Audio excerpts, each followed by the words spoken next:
So, why is the Eppendorf Young Investigator Award so important for Eppendorf? It is because in the end, Eppendorf, if you think of it, for 80 years there is one thing that remains important.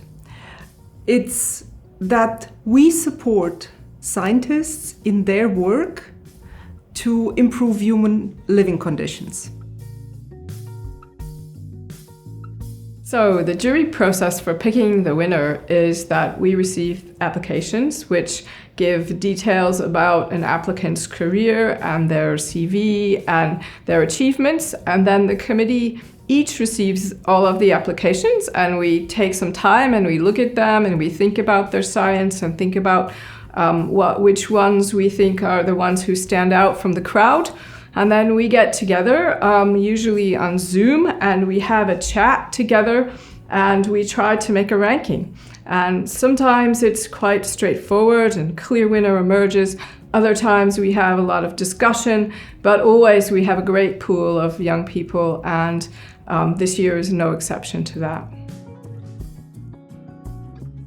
I can honestly say that winning the Eppendorf European Young Investigator Award changed my career. It came at a time when I was considering various options where to take my lab. And I didn't know at that time, but I was actually on the radar screen for the University of Cambridge for a professorship. And I do know, I learned many years later, that me getting the Eppendorf Award allowed me to basically be elected to be a full professor at a very early age. And that, really did change my mindset for my career. It meant that I knew where I was going to be, or where I could be for a while, and it allowed me to put all my passion and work into my science. My research is focused on the interaction between the nervous system and yet incurable brain tumors. We found more than 10 years ago that neurons form synaptic contacts on brain tumor cells that lead to their proliferation, invasion, and therapeutic resistance, all characteristics that make these brain tumors incurable. And our research vision is to understand these complex multicellular brain tumor networks and how to leverage them for novel therapeutic approaches. My lab researches one of the most fundamental questions in biology. The question how the DNA, our blueprint of life, is kept stable in the complex environment of the cell. Key to this process is a protein complex called cohesin. And despite its discovery 3 decades ago, its molecular mechanism is still not understood. By developing a new type of super-resolution microscopy, we can now zoom into things that are 1,000 times thinner than a single human hair. And we were able to discover how cohesin really works.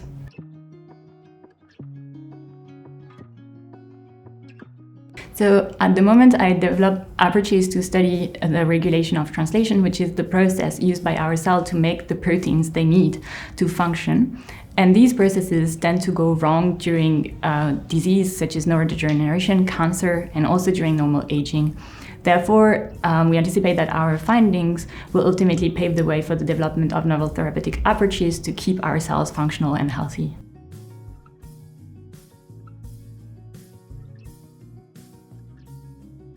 What really motivates me in science is curiosity. It is actually wanting to understand how something exactly works inside the cell. And so I really like this moment when you start to be able to make good predictions. So you are basically playing a bit of a detective game. So at the beginning, it's like groping along your way in a dark room, and you make predictions, you do experiments to test them, and very often it's like not quite correct at the beginning, but these experiments are actually very important to start refining your model and building it. The work that we're doing right now, fundamental research, will be the basis to diagnose, treat, and even prevent disease in the future. Understanding how the 3D environment of the cell, the chromatin, contributes to genome stability maintenance is especially important for people that have genetic changes in proteins important for this function. One example is Cornelia de Lange syndrome, a rare genetic disease on which we're actively working. Our aim is to inspire neuroscience-instructed cancer therapies for brain tumor patients. We want to clinically translate these findings from basic research and bring them from bench to bedside for these patients. I decided to apply for the Eppendorf Award because it is an internationally recognized, prestigious award to celebrate science. I feel deeply honored to be in line now with all of the important and recognized past award winners. All I can say is that without the Eppendorf Award, I'm pretty sure that I would not have worked in Cambridge over the years, and I don't know where I'd be, but I certainly wouldn't be quite where I am right now.